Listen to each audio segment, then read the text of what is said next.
আমাদের প্রতিবেশী রাজ্য বিহারে ভোট হয়েছে। সেই বিহারের 7,42,00,000 সাউন্ডিং ভোট, 67% ভোট পড়েছে, অর্থাৎ 4,92,00,000 ভোট পড়ার কথা। সেইখানে ভোট গণনার পরে দেখানো যাচ্ছে যে 7,45,00,000 ভোট পড়েছে। কি বলবেন? দেখেন, আমরা সর্বসময় বিহারবাসী যারা এই শুধু বিহারবাসী নয়, প্রতিটা রাজনৈতিক দল এটা নিয়ে সমালোচনা করছে।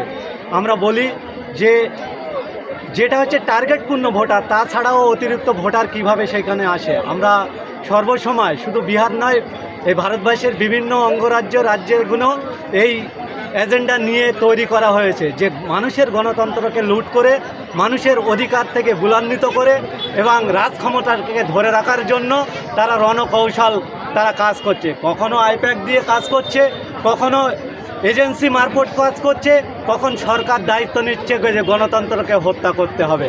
আমরা এটাকে ধিক্কার নিন্দা জানাচ্ছি এবং ভারতীয় যে নির্বাচন কমিশনার আছে, যিনি নির্বাচনগুলো পরিচালনা করেন, তার অত্যন্ত দক্ষতার সঙ্গে দায়িত্বের সঙ্গে এটাকে যেভাবে নোংরাভাবে এই খেলা খেলেছে, যাতে সুস্থ ও স্বাভাবিকভাবে জীবনে ফিরিয়ে আনা হয় এবং মানুষের গণতন্ত্র অধিকার প্রয়োগ করার জন্য ভোট একটা বড় মাধ্যম, সেই ভোটকে নির্বিঘ্নে মানুষ যাতে ভোট দিতে পারে তার চেষ্টা করার জন্য আমি অনুরোধ করছি। কেন্দ্রে যে সরকার চলছে, সেই সরকার বর্তমানে এমন রকম কৌশল নিয়ে আসছে, সেই কৌশলে মানুষ বিরক্ত হচ্ছে। ইতিমধ্যেই SIR নিয়ে এসছে, একটু নামের ভুল হলে তার নাগরিকত্ব বা তার ভোট থাকবে কিনা সেটা নিয়ে বহুত বড় প্রশ্ন চিহ্ন রয়েছে। কিন্তু বিহারে যেটা হয়েছে বিগ ভুল বলা যায়, বহুত বড় ভুল, বহুত বিগ মিস্টেক।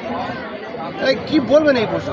শুধু বিগ মিস্টেক বিহার বলে নয়, যবে থেকে এই দেশে নরেন্দ্র মোদী পরিচালিত বিজেপি সরকার এসছে, তিনি শুধু মিসগাইড করে মানুষকে মিথ্যা দিকে ছড়িয়ে দেয়। কখনো নোটবন্দি, কখনো NRC, কখনো বিভিন্ন প্রকল্পের মাধ্যমে দিয়ে বাংলাসহ ভারতবর্ষের মানুষকে আতঙ্কে রাখতে চায়। তিনি যখন সমস্ত আতঙ্ক কাটিয়ে মানুষ যখন নিজেদের স্বাধীনতা ইচ্ছা শক্তিকে বাড়িয়ে আবার সচরাভাবে চলাফেরা করতে শুরু করেছেন, এই সেন্ট্রাল গভর্নমেন্ট এই যে তানারই পরিচালিত নির্বাচন কমিশনারকে কাজে লাগিয়ে SIR-এর মতন আতঙ্ক ছড়ানোর চেষ্টা করছে। আমরা দেখেছি শুধু ভারতবর্ষে নয়, ভারতবর্ষের অঙ্গরাজ্য হিসাবে পশ্চিমবঙ্গে যেভাবে আতঙ্ক ছড়াচ্ছিল বিজেপি এবং বিজেপির বি টিম, এই তৃণমূল, এদের বিরুদ্ধে চোখে চোখ রেখে হাতে হাত রেখে ভাঙড়ের একজন বিধায়ক গোটা বাংলার মানুষকে সেই আতঙ্ক কাটিয়ে এবং কেন্দ্রীয় এজেন্সি বা এই নির্বাচন কমিশনার দ্বারা সাংবিধানিক অধিকার SIR যখন প্রকল্প চালু করেছেন, তখন এই আতঙ্ক কাটানোর জন্য ভাঙড়ের বিধায়ক যথেষ্ট।